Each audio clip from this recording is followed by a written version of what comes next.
all of us on the SheADV side are so honored to have this incredible group. We have 8 of the best, most powerhouse women in adventure motorcycle training in America on Trailside tonight. So we probably have like 7,000 women in the call tonight. And for the 7,000 other women who couldn't make it tonight, we're recording this, we'll clip it up, we'll make sure that all of this good stuff is shared and that's accessible. So if you have friends who can't be here tonight, we'll make sure that we figure out a way to get some of this great information out to you. Um, I'm going to let the ladies take it away. Their names are here in alphabetical order. There's no hierarchy. Every single one of these women is an absolute rock star, just heroes, icons, and just amazing individuals across the board. So I'm going to just pitch it to BJ and she can start with her introduction. Awesome. Thanks so much, everybody, SheADV team, for putting this together. It's truly an honor to be on the panel with everybody. I'm BJ Hessler. Um, Run a small company called DC Dirt Camp outside of Washington, DC, in the Virginia area, about an hour outside the city. And I learned off-roading a lot from Pat Jakes, so she was my mentor coming up. I've been riding motorcycles for 30 years, and I've been riding off-road for 10, 12, however you count it. And I started out on big bikes, and I've actually moved my way backwards down to dirt bikes, and now I do a little bit of both.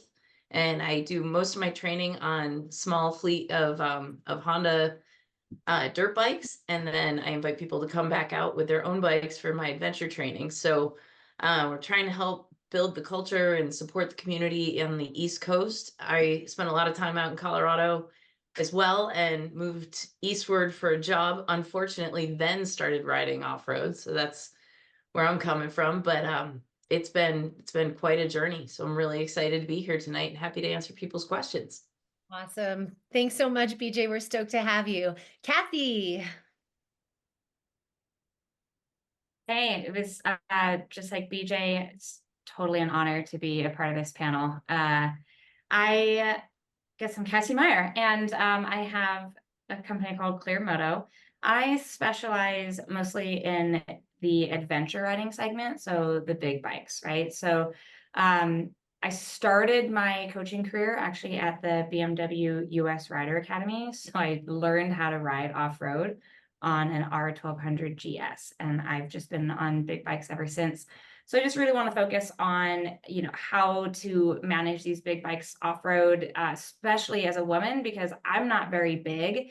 And what I find a lot is that people are really impressed by how I get the thing to move around. And it doesn't take a lot of strength. Now, picking them up does, so take someone who's bigger than you. But yeah, that's what I focus on. And I'm in Albuquerque, but I hit a lot of the kind of mountain and western states. So I know we're short on time, so I'm going to be really quick with this. We'll pass it on to the next gal. Awesome. Donnie, take it away. Hey, I'm Donnie. I run School Moto down here in Colorado. I'm on the Western Slope, and it's a small off-road riding school where I work, and I say small because I work with small groups, usually groups up to 4 people or privates. And I do most of my training on small bikes, dirt bikes. And we say small bikes, big fun. Basically learning all the fundamental skills. So whether you're an adventure rider or dirt biker, I will encourage anybody who comes to my school to do all the training on small bikes. I do ride big bikes as well, but my specialty is small bikes. But yeah, we have a great training facility down here in Colorado, a small ranch that we bought. So we have a big arena where I do all the fundamental training. And then we also have a skills area that we developed.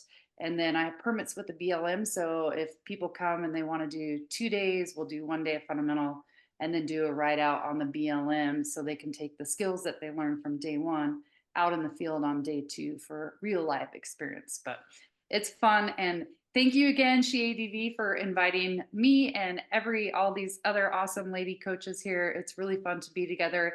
And thanks all of you guys who are joined us tonight. So it's really fun. We're excited to hear your questions. Love it. Jocelyn. Awesome. Hi, everybody. Jocelyn Snow here. Thank you, ladies, for being here. It's such an honor to be part of this group. I am a certified BMW off-road instructor as well as a certified BMW International Tour Guide and a proud board member of the Backcountry Discovery Routes. So my go-to bike is a BMW 1250 GS, but I also have several other brands in the garage that I ride as well.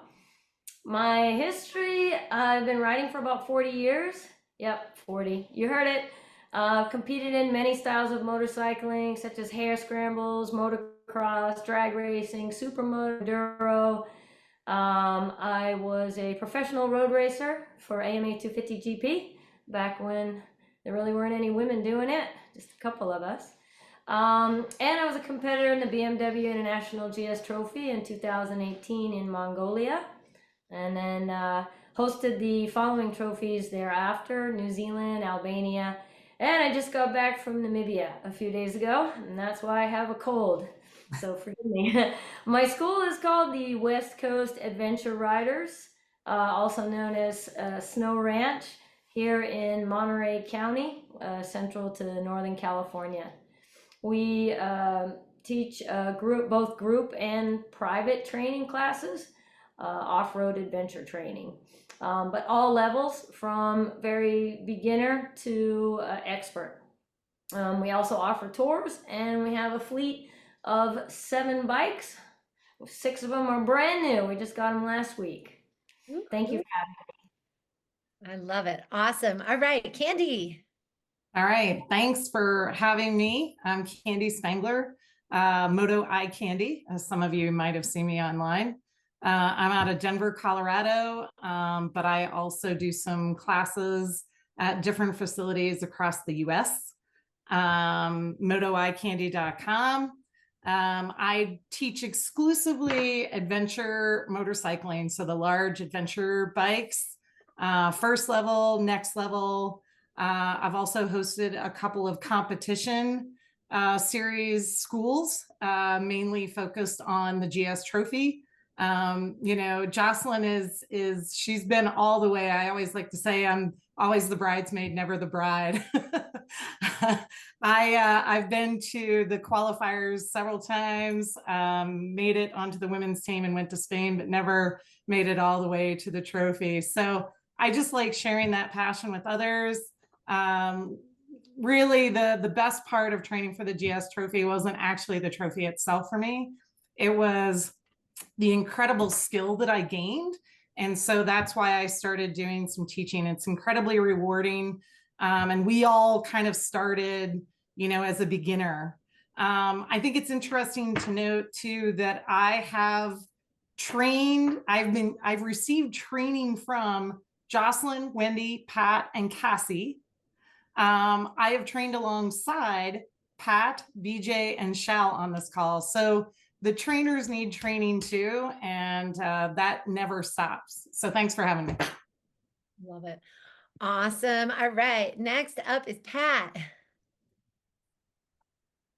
Hi, Pat Jakes. My company is ADV Woman. I'm located in Grand Junction, Colorado.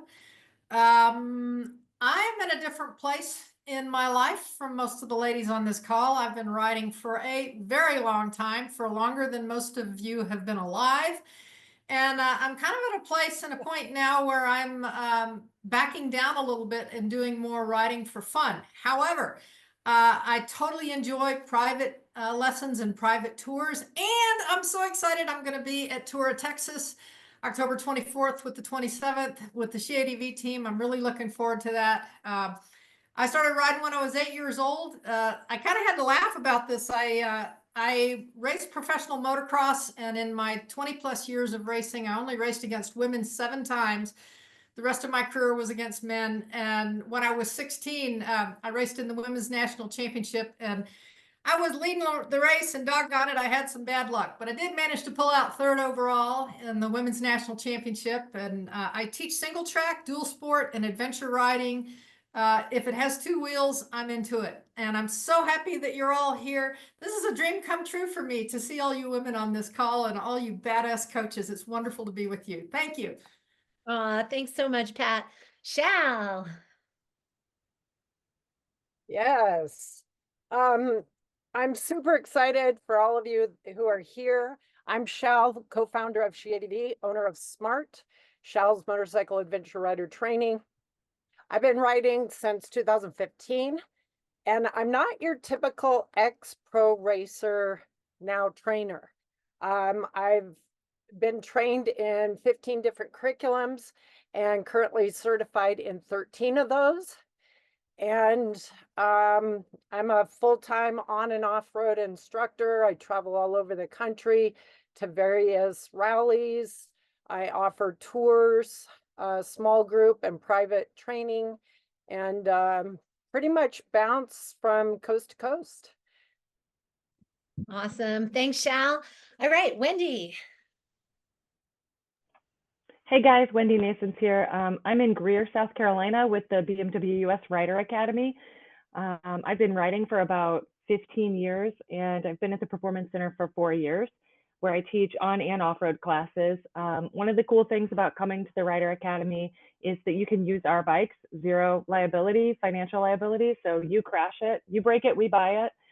We have 137 acres and it's like Disneyland for motorsports. It's amazing. So part of my background, you know, like some of the ladies have said, just super passionate about anything with two wheels. In Chicago, we would do ice riding. I took a flat track racing school, got addicted to dirt, immediately went down. Cassie actually posted a video. You were like a catalyst for me being at the Performance Center because she posted a video of like a buy one, get one free day. And I'm like, it's never going to be a better time. So I went down and that's when I was invited to stay as an instructor.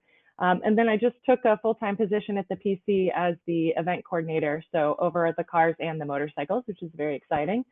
So yeah, I'm really honored to be on this panel and thanks for including me. Awesome. So cool, ladies, just so cool. So stoked to have you all here. For all of you in the audience, please drop your questions in the chat. We've already got some good stuff coming in. That's such a great place. We'll be collecting those. We'll answer as many as we possibly can at the end. But let's kick it off with why should women take moto training? And I'm going to pitch it to Candy right off the bat. All right. You did pitch it to me right off the bat. So obviously training for somebody that's new to the sport, it's a great way to get the foundational skills and not, you know, create any bad habits. There's lots of people out there with very strong opinions on riding, and they will probably say like, oh, I can totally teach you how to do this. And it's great if you can ride a bike, you can ride a motorcycle, and you can get away with a lot, no doubt. You might even be pretty good, but there's definitely some advantages, and certainly, you know, luck helps us all a lot of times. But when you have the right foundational skills to start off with, it's just going to make your riding journey so much more enjoyable. You know, we talk about safety a lot when we talk to new riders, but at the same time, when we're teaching off-road and whatnot, there's a high degree of probability that you could drop the bike. And we even teach you to like, let the bike go, you know, let that bike go because it has the crash protection. It's very different than on-road riding. So foundational skills definitely is a reason to get training. After that point, though, there's something that I really like to focus on with people, and that is the difference between an experienced rider and a proficient rider. And I'm going to tap in a little bit into my piloting experience as a pilot. You know, I could fly every day. Airline pilots fly every day, but they still go to training every 6 months. And the reason that is because throwing down cones and doing tight turns in a parking lot is going to give you far more skill than just going and riding every day. So if you want to be experienced, you can go ride every day and you'll be good. But if you want to be proficient, you really have to challenge yourself. And that's through continuous training, because this is a perishable skill. You have to extend yourself and get out of your comfort zone in these tight courses. And that's where these classes and a coach that has a trained eye to see what you're doing can give feedback while you're doing it. So these are trained professionals. They know what to look for. They know where to tell you to put your eyes or your body position. So it's not just for new riders. It's for all of us. I still take training every year. I love that. So awesome. We're just going to we have so many questions here. I want to be like, well, what does Wendy think about that? And what does Jocelyn think about that? But we're jumping into the next thing. And I'm going to pitch this one to Pat. What differences have you noticed between training men and training women?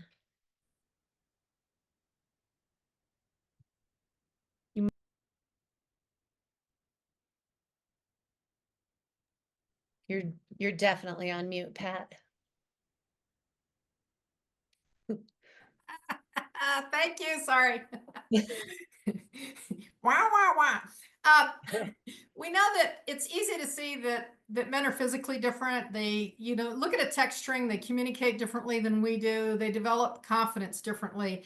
And everyone here is going to tell you about their different experiences training with men and women. I find women to be more receptive to training than men typically are. Not always, but typically. But the area that I want to address, which most women and certainly almost zero men understand, is that female athletes, not just motorcycles, but female athletes have an astronomically higher injury rate than what men do. And there's a lot of different reasons for it, but I want to specifically talk about knee injuries and fractures. Raise your hand if you've had a knee injury or you've ever had a broken bone. I see some people that aren't raising their hand that I know for a fact they've had some knee injuries. So women are 40 to 60% more prone to knee injuries than men are. Fractures has to do with the size of our bones, osteopenia, osteoporosis. And, a lot of guys, when you're training, I've heard it so many times, oh, if you're not falling, you're not learning. Well, when I'm training a woman, the last thing I want is for a woman to fall, because there's nothing that's going to set you back more than being injured and not being able to ride. I will do everything in my power to keep you upright. And that's a very different approach. I won't bore you with all the details, but do some research on it. After Title IX, they actually started accumulating statistics on female athletes for injuries, and women are way more prone to injuries than male athletes are. So when you don't know that, I actually reached out to the GS Trophy group. There was an exercise that they were doing donuts. That was something that women should absolutely not do. It puts way too much pressure on their knees. It's dangerous for everyone, but it's especially dangerous for women. And most women don't even know this. So how do you expect men to know it? Okay, so that's all I'm going to say about this, and I'm going to open it up to some of the other coaches to give their input. I love it. Yeah, I would love to hear from Donnie or BJ or anybody else on this, because I can pipe in. You teach both men and women. So yeah, really quick on the injury part, because as Pat was saying, our anatomy is different. Why we're prone to more injuries is because of our hips. I was a nurse for 20 years before I went to full-time motorcycle coach. But the way that our anatomy is designed is with our hips and our knees come in. So we're more prone to ACL injuries. So right on with that. So we do have to be careful of our knees. The difference that I see, because I do work with both men and women, women definitely, we tend to analyze things more, and we like to break things down more. So they're very specific with how they like to learn. Men are, they're different in that way, that they're, they don't mind if they huck themselves or whatever, but women are we're thinkers. And so sometimes that can be bad though, because we tend to overthink. So I notice when I'm working with women a lot, sometimes they're trying to take I can see their heads, they're just like thinking too hard. So sometimes I use headsets when I teach, if I'm working one-on-one or with a group of 2 people. And it's really fun because I can distract them. If I know they're thinking too much, I'll just start talking to them as they're doing a drill. And all of a sudden they start doing the drill because they're not overthinking and they're doing it successfully. So there is a big difference. But I think women, we always want to succeed. And we're like sometimes overachievers. So with that being said, when you go into training, have an open mind and listen to your coach, because we're going to tell you the things that you need to be doing, and don't overthink it and have fun. That's my 2 cents. I love it. That's awesome. Just a reminder for everybody out there, cameras on, please, display names appropriate. We're going to be checking in with you in the direct messages. And if you don't have some kind of camera view going on, we're just going to reach out to you and ask you to turn that on, or to please leave the meeting. We're trying to preserve boundaries and create a safe space. BJ, do you typically recommend training with women or to men? I don't have a specific recommendation, because my experience was with all dudes coming up. They're, similar to other people's experience on here. I was riding a long time before I had any female riding people. And that's where ADV Woman jumped across my screen a decade ago. And I was like, oh shit, I'm going to Colorado. There's women that ride. And the recommendation, though, I think, is just listen to the coach that's in front of you. Like, I think there's plenty that can be learned from men. And as a coach, I do enjoy teaching women a whole lot more, but I find that I have to a lot of times like shoo people out of the paddock to actually go do the drill instead of just speaking about the drill. And I think we're very visual in our heads, that they want to be able to visualize themselves doing it before they ever even try it. And I find that men are like, yeah, let me just figure it out. I'll just try it, and you can give me some feedback if they're open to learning. But women tend to really want to shy away from the experiential learning until we know that we understand it cognitively. At least that's been my experience with the classes, and me personally as a student. I know I have to push myself to just actually try it and figure out where my body is in space instead of just thinking about it. So. And Eva, let me back up what BJ says. And in the most succinct way I can put it is, there's a difference between a class of women, which is a class that's taught like every other class that just happens to have female participants, and a women's class. And in a women's class, everything is optimized for the women's experience. And big shout out to BMW Performance Center in South Carolina, because 5 or 6 years ago, I gave Aaron Rankin some feedback after watching a class. And I'm sure that there were other women that give them free feedback, but Wendy was sharing that now their women's classes are broken up differently. They take more time, they have more instructors, they do less. And that is a much more effective experience for women than just ramming through it like your typical male class, so to speak. I love that. It's so true. And what's so interesting is each of you has your own training philosophy, your own unique background, and that leads into the curriculum that you create for your students, the program that you create for your students. I'd love to hear from as many of you as possible, but I'll start with Jocelyn on this one. What sets your training apart from other training programs out there? Sure, thanks.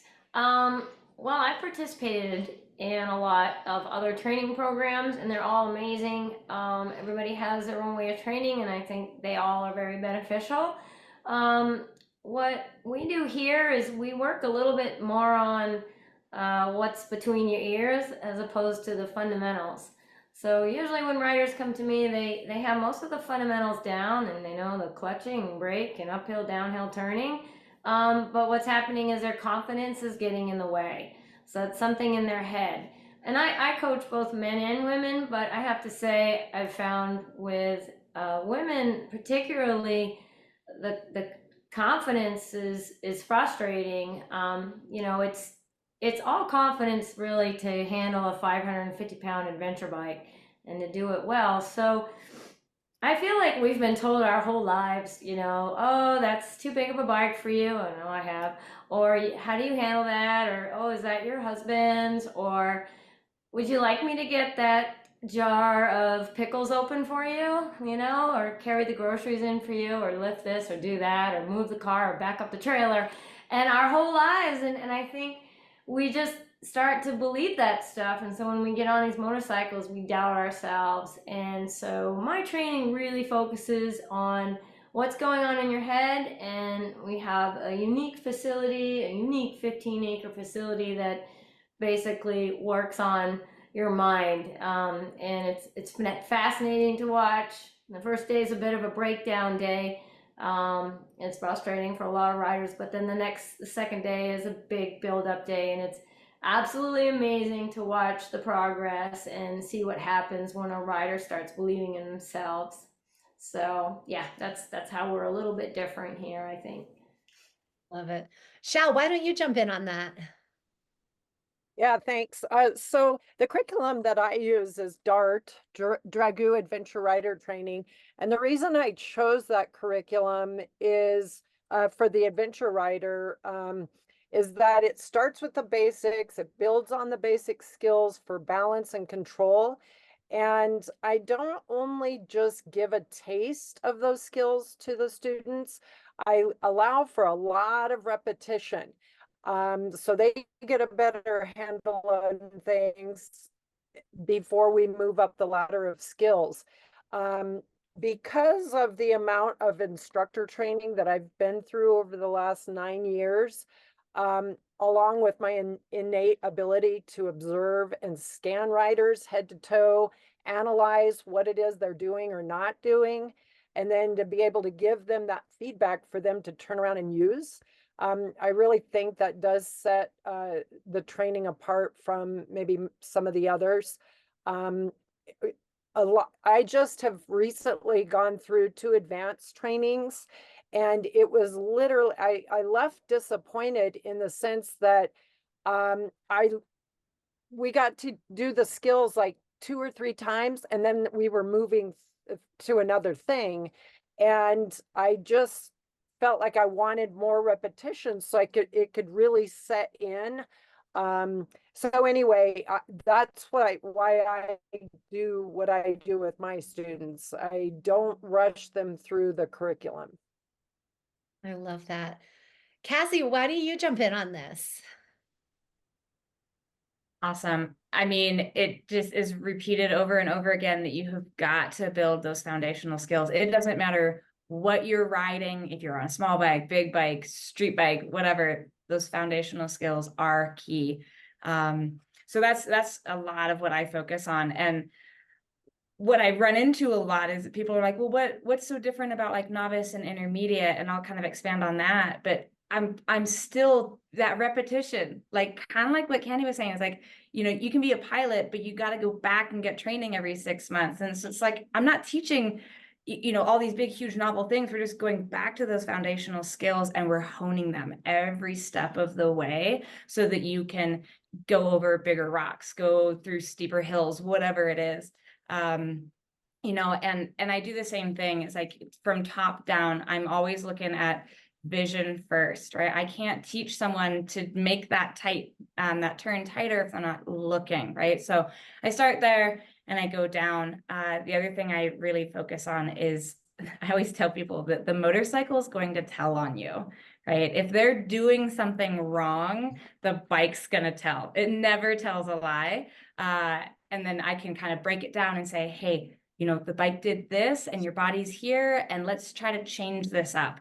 And so, you know, I just try to make it really individual because everyone's going to learn differently. Everyone's going to fear differently, or they're going to push through things differently. So being able to really kind of tap into who that person is and how they learn and how they problem solve is just something that I really pride myself on. I love that so much. And you have a BMW Performance Center background too, right, Cassie? Because I wanted to tag Wendy in on this question as well. Yeah, go for it, Wendy. Okay, so I have to say I'm starting to go through menopause and I forgot the question while I was responding to someone's question in the chat. Can you tell me what it is again, please? The best. You only get a little bit on your plate anyways. It's all good. Training philosophies. What sets your training apart from others, and what's sort of at the root of your training philosophy? I think that my personal training philosophy, because I can't speak for, you know, the Performance Center as a whole, but personally, I think that it's good to learn the basics. I think it's amazing to learn from multiple different instructors because 10 different instructors could say the same thing, but we're all going to say it just a little bit differently. And one of those instructors, they're going to say it in a way that it clicks. So as long as it's reputable training, you know, go to lots of different places and take training just because it's fun, because the more you learn, the more you can do on the bike, the more fun you're going to have.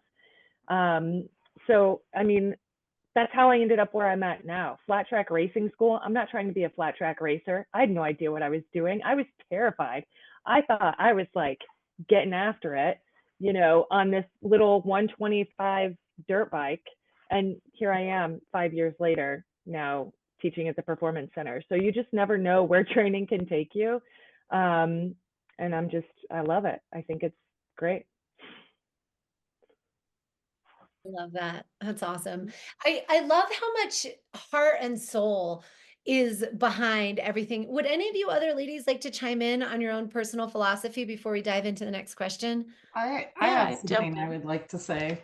And then I'll let BJ go. Sorry, BJ. Go ahead, Candy. Because I think Jocelyn touched on something that I want to come back to. And everybody on this call, like we have what, like 100 and some people on this call. So you're all in different phases of your experience and proficiency. And there's been a couple things brought up. So one is skills. So we talk about those macro skills and having the foundation. You might be in that phase. You're a beginner rider and you need to get like the big basics down. You have to get that down before you can move to the next phase, which are really small changes that make big improvements. And that is kind of that next level training that requires a really good eye for catching, you know, how your body position is or how you're feathering that clutch and things like that. So we're going from macro to micro. And so some of you might be in that phase, right? You might want to improve, but you're a good rider today. And those little incremental changes are going to make big differences. The last piece is really the mental piece. We all go through phases, especially when we're training, where we're knocked down a few notches. We're upset at ourselves. We didn't do something that we knew that we could do. And there's an internal struggle that we have to overcome to really get back to learning. And that mental barrier is something that over time, the more you do this, you'll get less frustrated with yourself. I can tell you this from experience. I have been very frustrated with my performance at times, but if you keep getting back on that horse, right, that muscle is also getting trained, that brain and that space between your ears. And Jocelyn did help me with that quite a bit when I was training for the trophy. I had a tough time at her farm. And that third day, it was like, man, the wins are really big wins when you can get past the mental barrier. So wherever you're at in your training, you know, journey, just understand that this is not one size fits all. Like you got to understand where you're at to know what it is that you need to take the next step. I love that. So well said, Candy. BJ, jump in there. Yeah, I would definitely agree with what Candy said. I was thinking that my philosophy goes from the macro, those big muscle movements and getting the simple stuff, down to the micro where it's really tiny nuanced things. And a lot of times I'll have like parents jump in with a kid who's just learning, but the parent already rides and they're like, am I going to learn anything? I was like, well, it depends how much you can handle getting picked on, because I can just pick apart the exact same drill, but on a different person. But I think the other thing is really, as a coach, having the empathy and the experience to put myself in their shoes. And having learned to ride dirt as an adult in her 30s, who already was, you know, I had some injuries right out of the gate, I can really sympathize with the fear and the aging and the frustration. And also what I find especially common among women is the perfectionism and just the self-flagellation that comes along, and that mental ass kicking we give ourselves when we're not as good, or we're expecting ourselves to be better than, or we want to just push to, even if the comparison is within me and yesterday's performance. I get really frustrated if I go out and I have an off day. I have to remind myself, and I can therefore help coach my students through that mental game of like, dude, it's a bad day. Did your period start today? Are you going through menopause? Like, are you in the middle of an emotional crisis? Did you just not sleep very well? And a lot of that stuff like really does change day to day, if certainly not season after season. And coming back after injuries is a whole nother mind game that I've learned recently about. I can't remember the researcher, but it's the curve where like you're confident and then you get good at something and then you realize you actually still suck, and then you get better and better and better incrementally after the dive. And like, here I am 7 years into that, and I'm just now finally on a very slow but practical and intentional trajectory that it's like, Pat, I think I'm finally done getting hurt. That's really it. Yeah. Can I? Oh, sorry, Pat, go ahead. Just a quick thing. Everyone has valid points. Wonderful thing. The only thing different that I want to add, that, we all talk about fundamental skills, but it's essential that we learn good line choice. If you choose good lines, and that's a skill unto itself, and the faster you go, the quicker you have to be able to read and choose your lines. If you choose good lines, at a minimum, you're going to finish safer and with more gas in the tank at the end of the day. If you choose bad lines, it is not going to end well. The other soft skill that I focus on is the mindset part of it. And you're absolutely right. Women develop confidence differently from men in teeny tiny pieces parts. And these are soft skills. I mean, we all talk about fundamentals, and absolutely, yes. My most advanced riders that I work with, I'm still working on fundamentals. It's just that at a much higher level. But the mental side and line choice is essential skills that everyone needs to learn.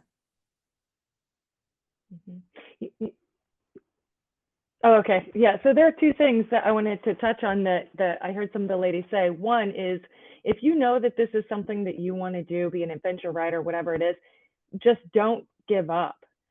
Like she said, you're going to have bad days and things like that. But even in the middle of your training, you're getting freaked out and you're nervous. It's okay to be freaked out and nervous. We all still get freaked out and nervous. We just do it anyway. And that is the difference that's going to take you to that next level in your riding wherever you are, is to get out of your comfort zone and get comfortable being uncomfortable. And one of the things that I say a lot of times after classes is like, hey, did you nail every exercise perfectly the very first time you're learning it? No. But how much more confident are you for just having come and taken a class, So I love that. I'm getting a roof put on my house. I thought they were going to be done an hour ago. So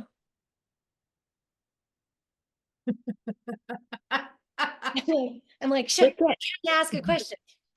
Okay, so I want to pitch the next one to Jocelyn. You have a home-based training facility. Donnie, you too. I want to hear from you gals. What do you suggest that women come to your facility with? And I'd let either one of you kick this off. But what kind of pre-training, pre-headspace game, just what kind of skills do you want them to show up with? You want to go, Jocelyn? Sure. That's a tough question. My answer used to be, well, I'd like for them to be able to ride the motorcycle somewhat efficiently, right?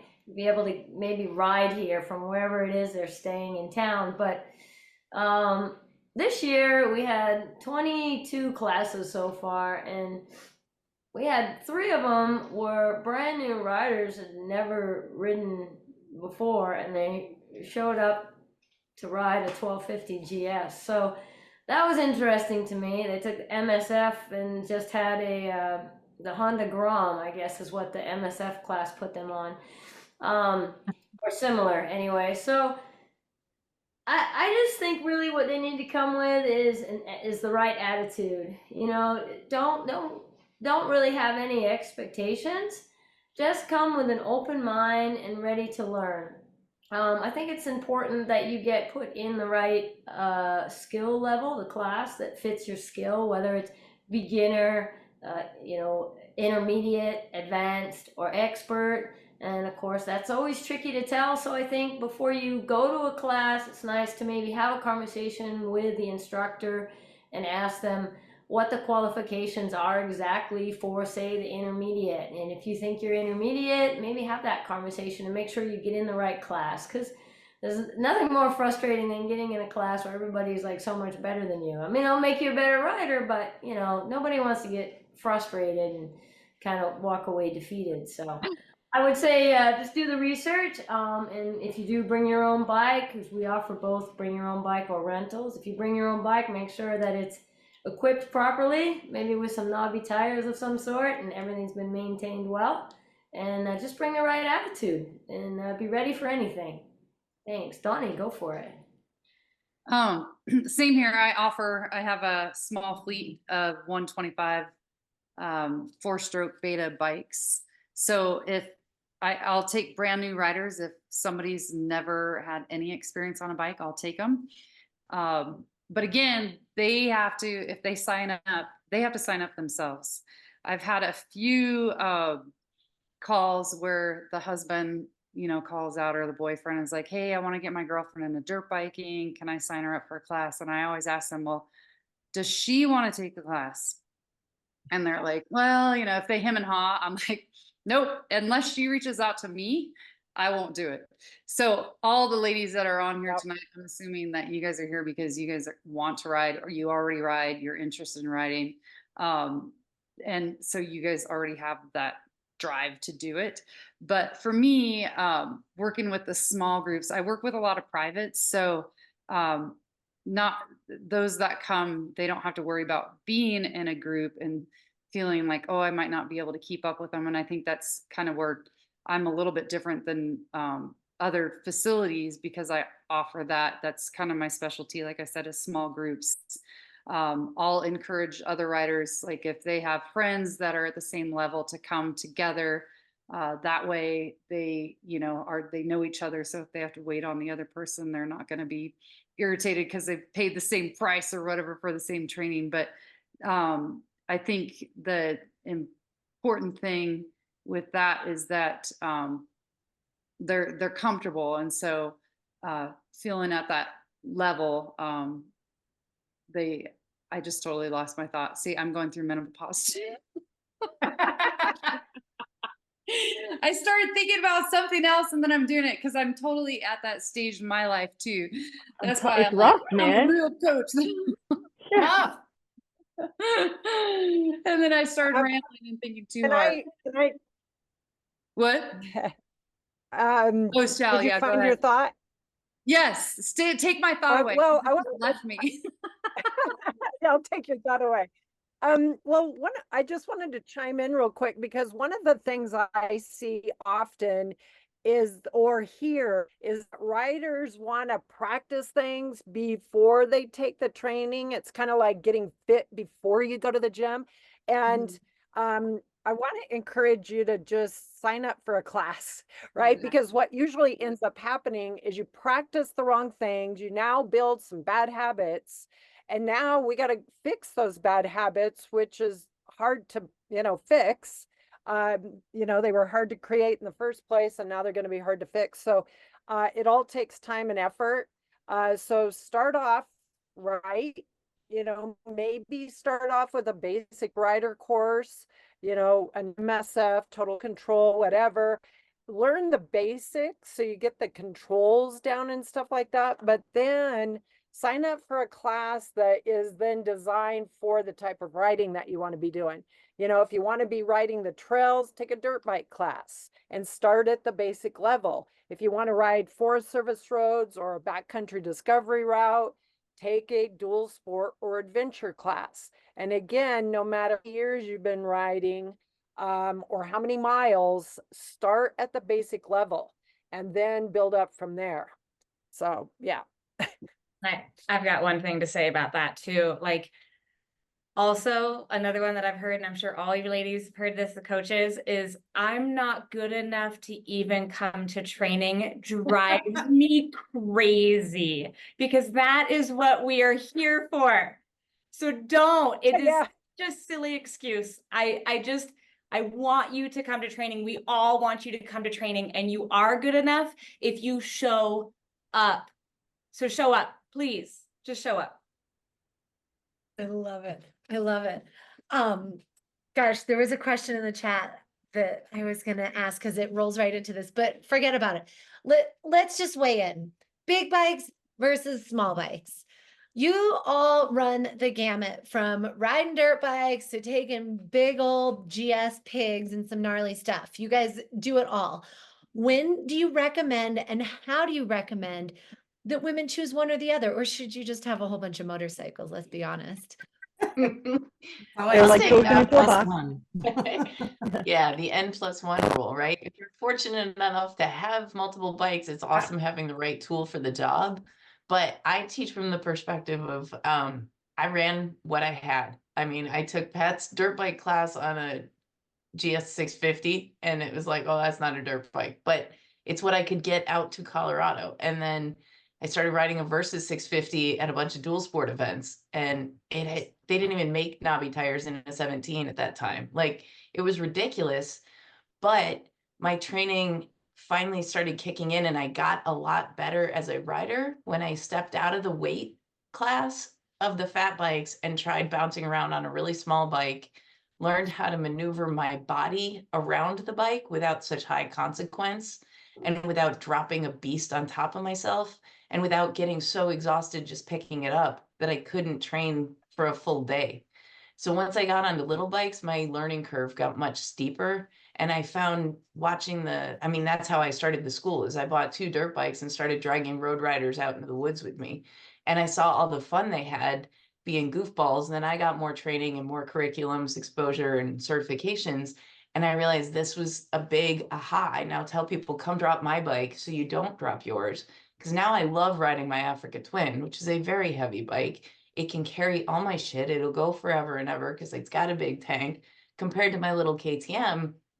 But I wouldn't have that confidence without being able to do something at a lower degree of terror. You know, I mean, there was like actual fear. That's part of why I loved it, because I was scared and I didn't have to think about my life because I was focused on what I was doing in the intensity level, and taking the intensity level down a little bit with the weight of the bike made it so much more accessible to me and now to a whole lot of other people. Most people are like, oh, there's no way I can ride an adventure bike. I'm only 5'4". And I'm like, no, you just got to figure out how to 1 foot a smaller bike first, get used to being side saddle.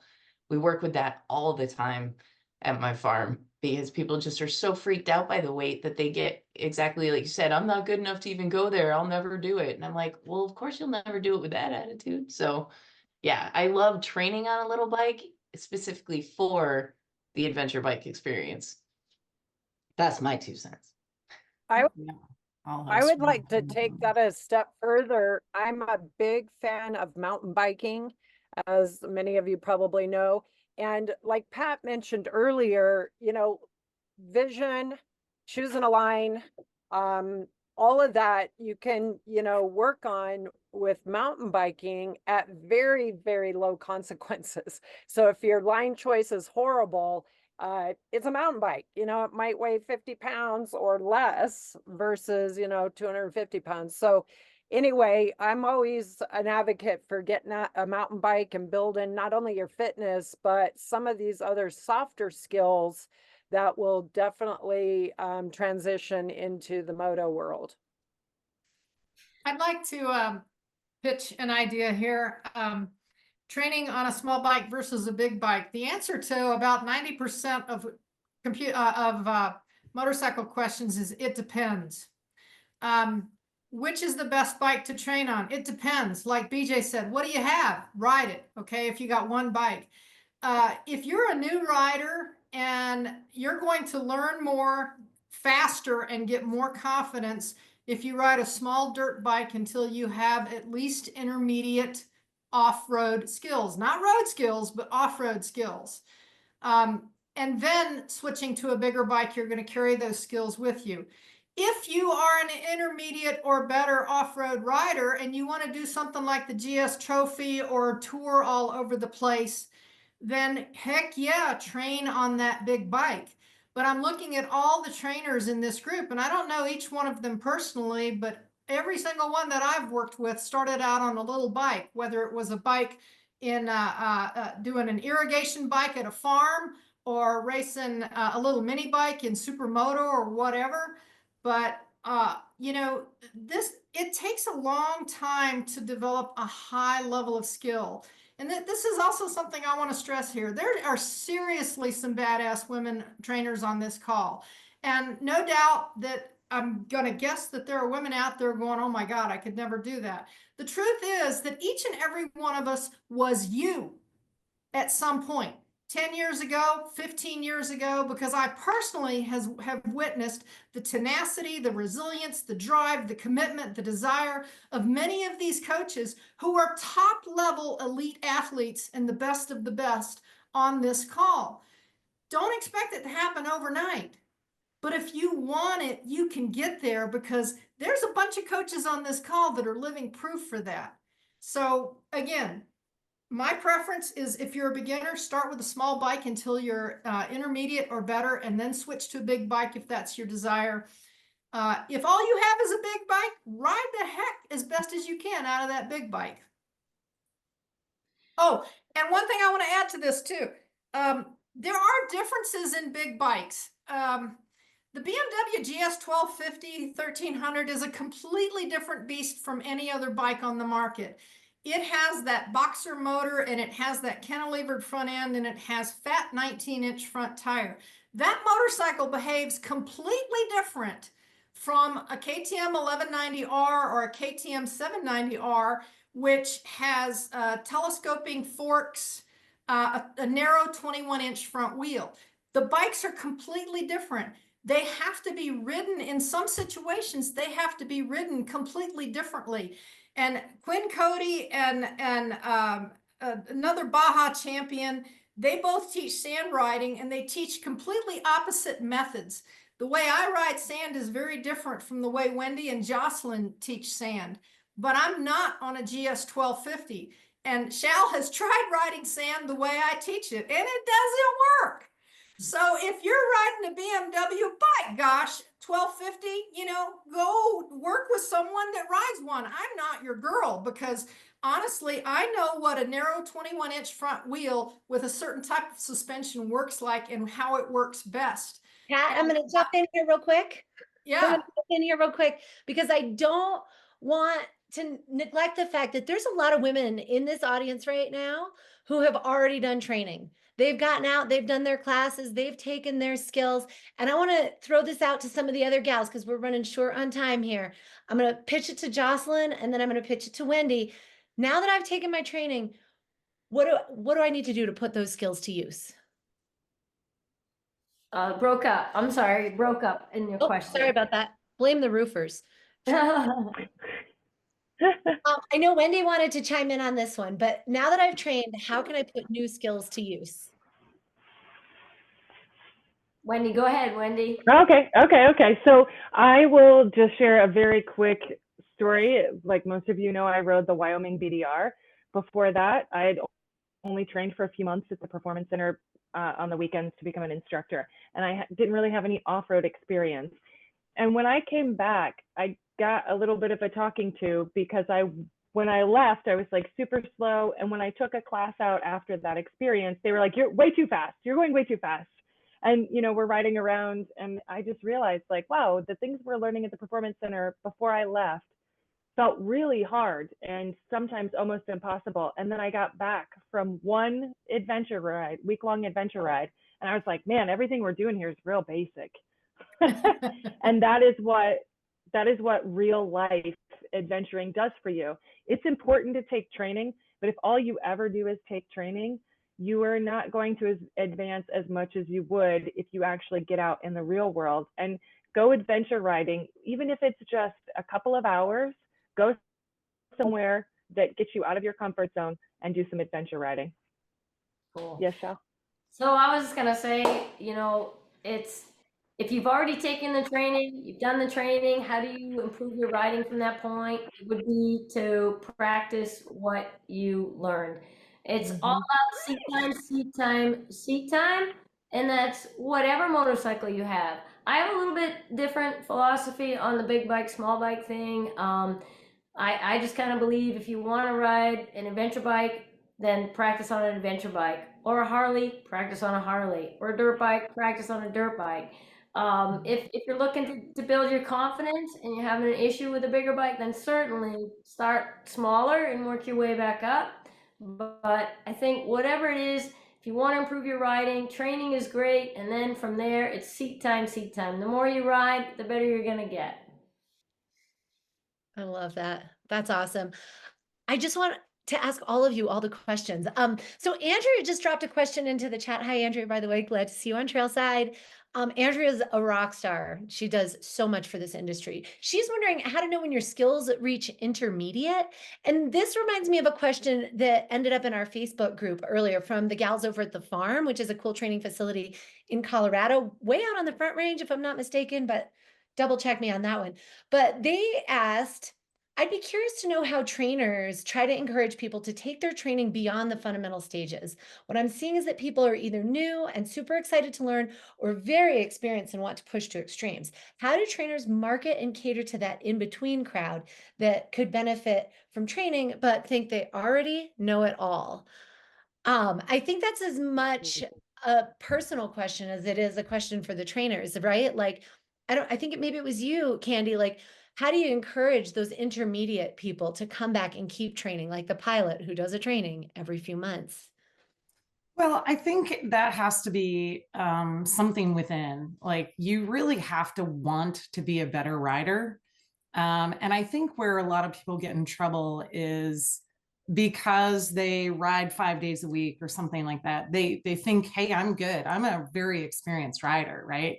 And so it's easy for you to fall into the trap of like thinking you're good when you're actually not. And that is that difference. I use that terminology all the time, experienced or proficient. And it's just something that if you pose that to a rider friend of yours, if you say, hey, have you considered getting an intermediate training or an advanced training? Well, you know, I've been riding for 20 years. I've heard this like 1,000 times. I've been riding for 20 years. Well, does that make you experienced or proficient? And it just makes them kind of think, right? You're not going to talk somebody into training that doesn't want it.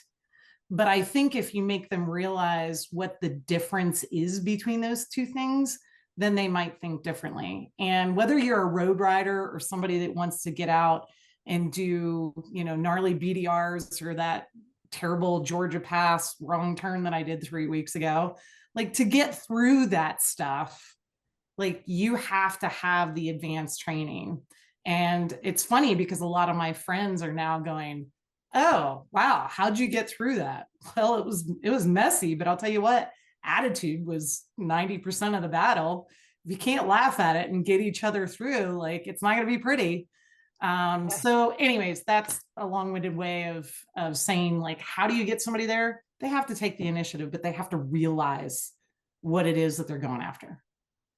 I want to chime in a little bit on that as well. Like, I find it interesting that you have, you know, this question that's been posed is we have new riders and advanced riders. So where did those intermediates get so advanced, right? So like Candy's saying, the experience versus the proficiency.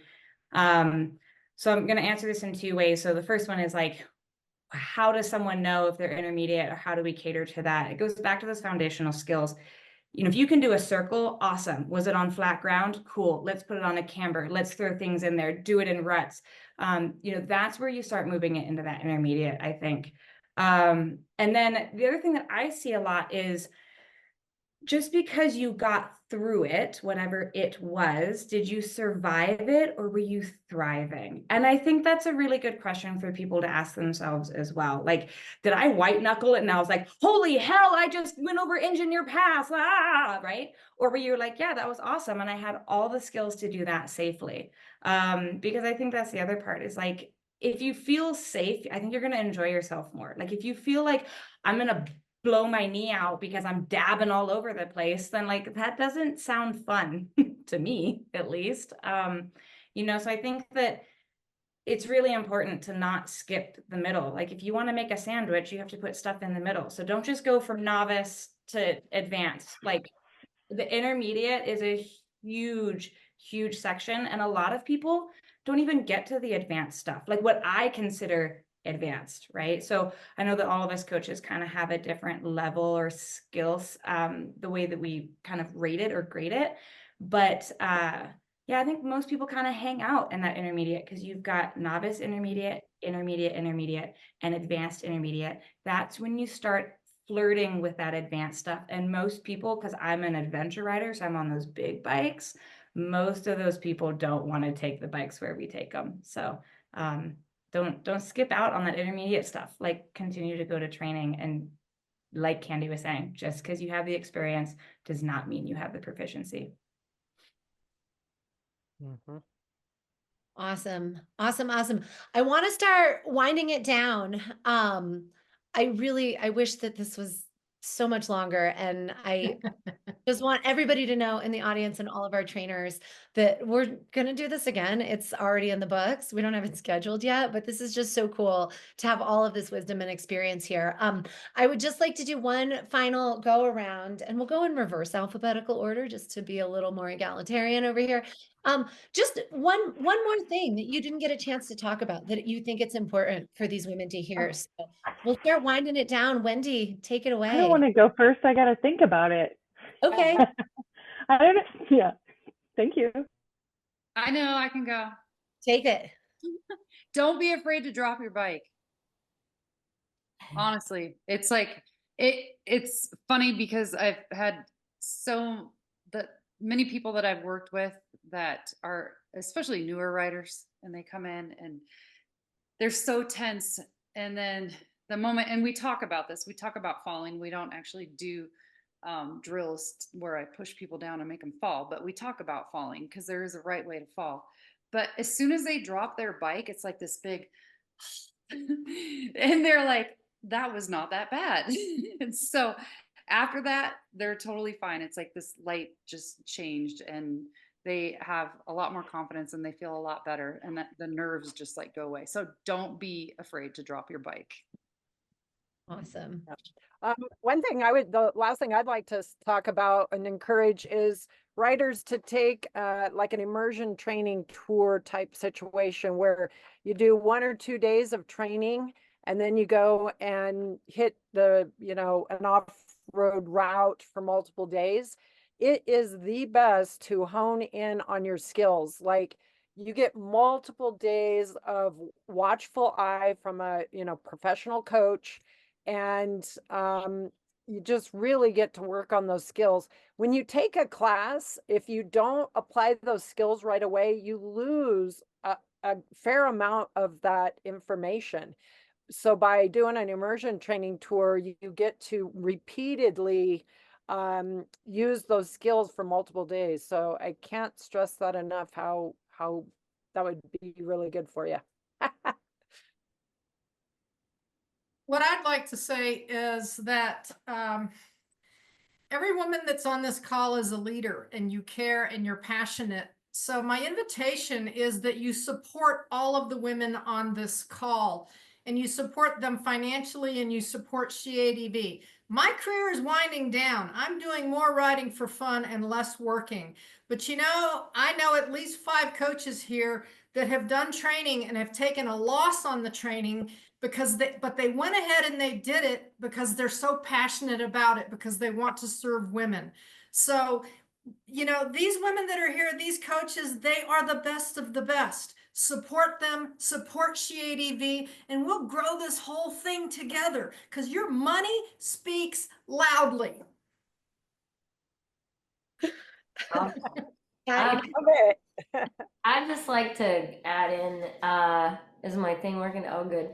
I remember how it felt. I remember the struggle. I remember the frustration.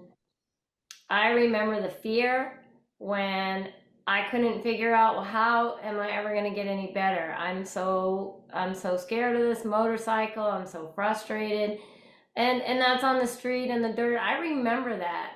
And I just want to tell you that if you stick with it and you get the training and you just get the seat time, it comes. And then there's this like threshold you cross over, and it's what everyone talks about when they talk about the joy of motorcycling.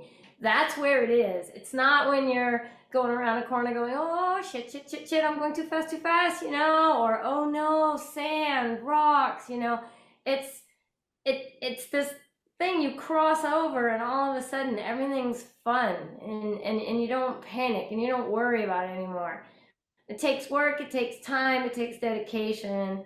But I just want to let you know, and I'm sure all the other coaches feel the same way. We never forgot that, and I think that's what makes us good coaches. Is we have that empathy. We know how some of you feel, and that is usually that rider that's in between the beginner and the expert you were talking about. That one in the middle that's just trying to get over the wall. So stick with it and don't give up. And thanks for being here. Yeah, I would chime in on that. The seat time piece takes dedication. Like, I know most of you probably have professional jobs, and I would say the biggest the people I know that make the biggest jump in their skills and get a chance to cross over into that fun zone that Jocelyn talks about are those that put it on their calendars to take those tours, to get out and do consistent days. There's no substitute for day after day after day on a bike. You will bond with that bike. You will bond with your gear. You will bond with your own talents. You'll bond with your body, and like maybe or maybe not bond with the people that are on the tour with you. But like the time you get with your bike has to be prioritized. It has to be scheduled. Just like anything else you want to make happen in your life, you got to put it on a calendar. And like for most of us, it's not out right outside your back door unless you're awesome Colorado people. But you know, some of us actually have to travel, and you got to store up that vacation time. I find it really helps if you just get rid of all the people in your life that don't ride motorcycles, because they'll take you on other vacations. So, you know, just make sure you hang with the right moto people. That's my 2 cents. Yeah. That's so good. Just get rid of them. Cut them out. Awesome. Who else? I'll go. So I have like 3 closing remarks. I'll make it fast.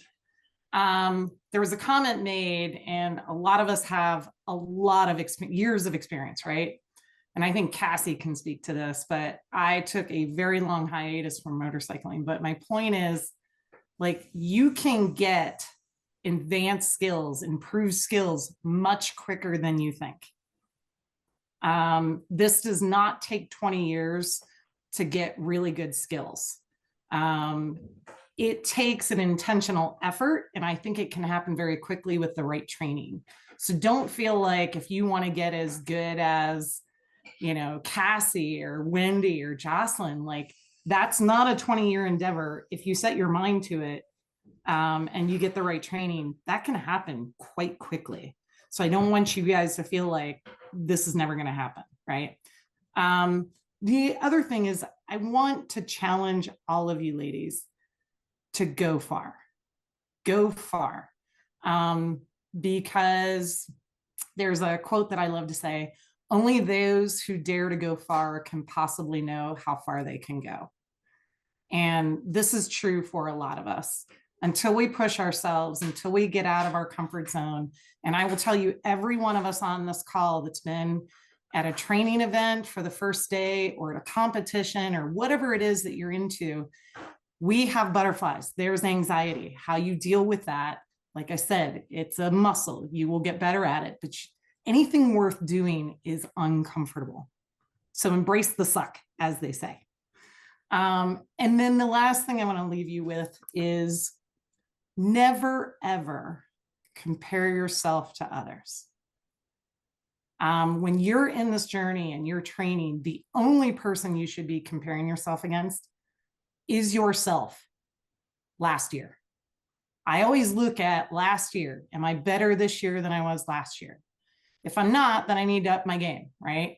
But there's always going to be somebody better than you. Even in the prime of my riding, there was always somebody better than me, Jocelyn. Anyways, all right, that's it for me. I love it. So Okay. good.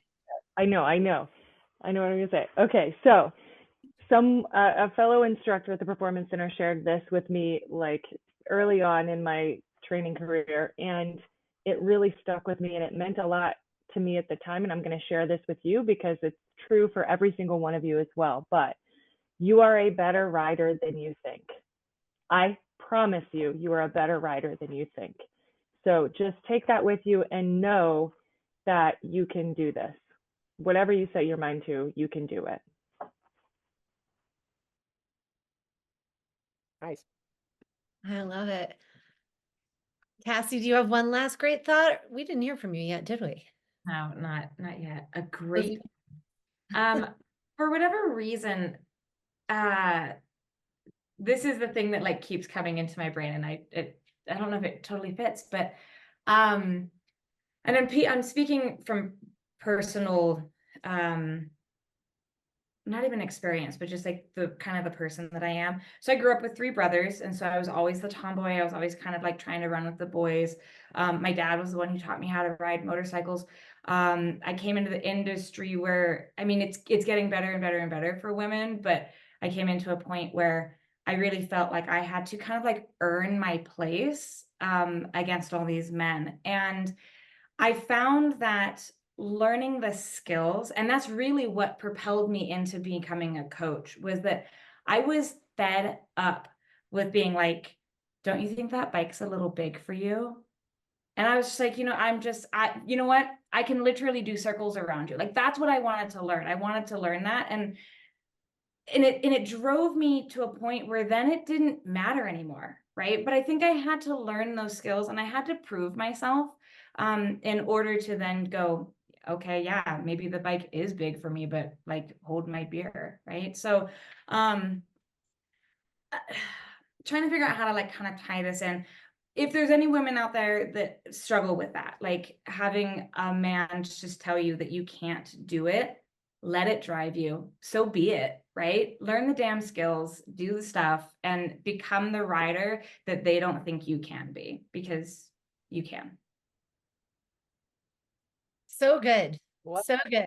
So good. Ladies, it's so good. I may or may not have gotten choked up a couple times during this whole thing, because it's just so empowering and so inspiring and so fantastic to hear from all of you, and to know that there's like 100 something ladies sitting in front of their computers tonight, like feeling the same way, feeling that stoke, ready to take that next step, pumped for the fall riding season, pumped to take a training class, ready to take their skills to the next level, because that's all we can do is just take those next little steps.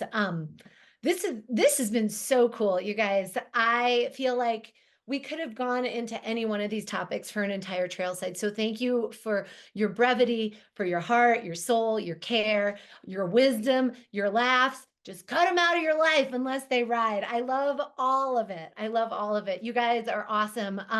And to our audience out there, we'll see you out on the trail. I mean, this is a bunch of women who are here to ride and here to do the thing. And it is so cool. I'm totally premenstrual right now. It's so cool to be a part of this thing. So trainers, trailside attendees, SheADV crew, volunteers, women who just happen to have way too many motorcycles and they know what to do with. You all are rock stars. You are all a great inspiration. Thanks for being a part of SheADV and of tonight. You guys are amazing, and we'll see you next month.